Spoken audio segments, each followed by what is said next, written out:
I'm updating my dead game. Why? Why would any sane person do that?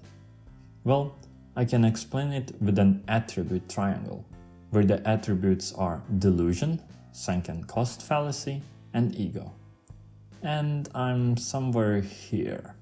So why am I actually updating my dead game?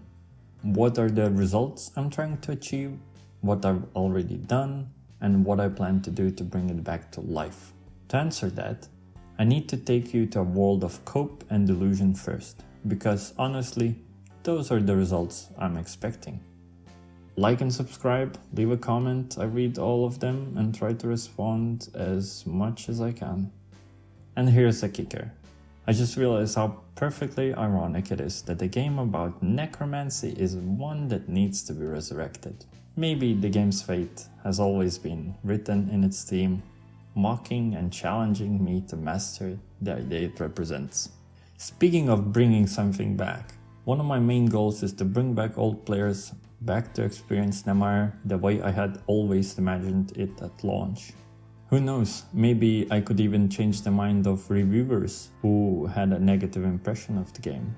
That ties into the goal number 2, improving the game's rating to get it back to the positive. It's a tough achievement to reach, since the only way to influence it is quite simply to make the game better. Easy, right?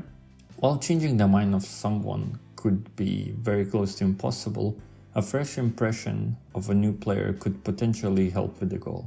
This is where I put on my marketing hat and contact all the streamers and YouTubers who have played Nemire, informing them about the new update and what changed. Hopefully sparking some curiosity to try out the game again. Sending emails to content creators before the launch of the game felt like screaming into the void, as the majority just doesn't have the time to respond to every single game dev, or the game just doesn't seem interesting to them. So you can imagine my excitement to do that again. If I could get content creators to pick Nemire again, there would be an influx of new players. Which of course is one of the main goals and sole reasons we create games, for people to play them. It comes with a pleasant side effect of income, and like most of you, I don't hate money, so that would be sweet. But before I get ahead of myself, let me take you through where Nemire stands right now, what works, what doesn't, and what still needs to be done.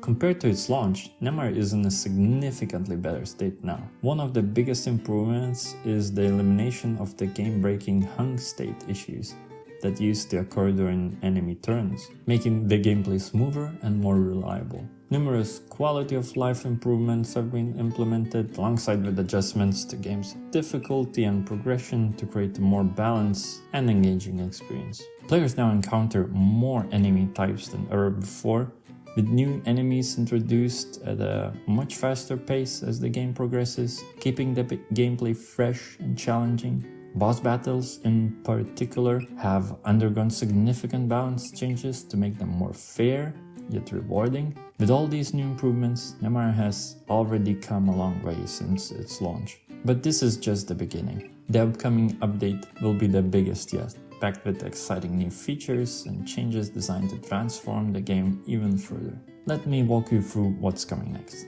A major highlight is the introduction of a brand new playable class, the Deathbringer.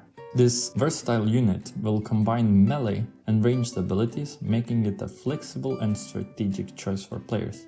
Each existing class will also receive a brand new ability, expanding their tactical options and allowing for even more creative playstyles. Unit progression is undergoing a significant overhaul as well. Previously, upgrades and traits were awarded randomly, and abilities had a pick out of free draft system. The update will introduce a new currency system, giving players greater control over when upgrades are earned and which units receive them. This change will also allow newly recruited units to catch up more quickly to the power level of the rest of the squad.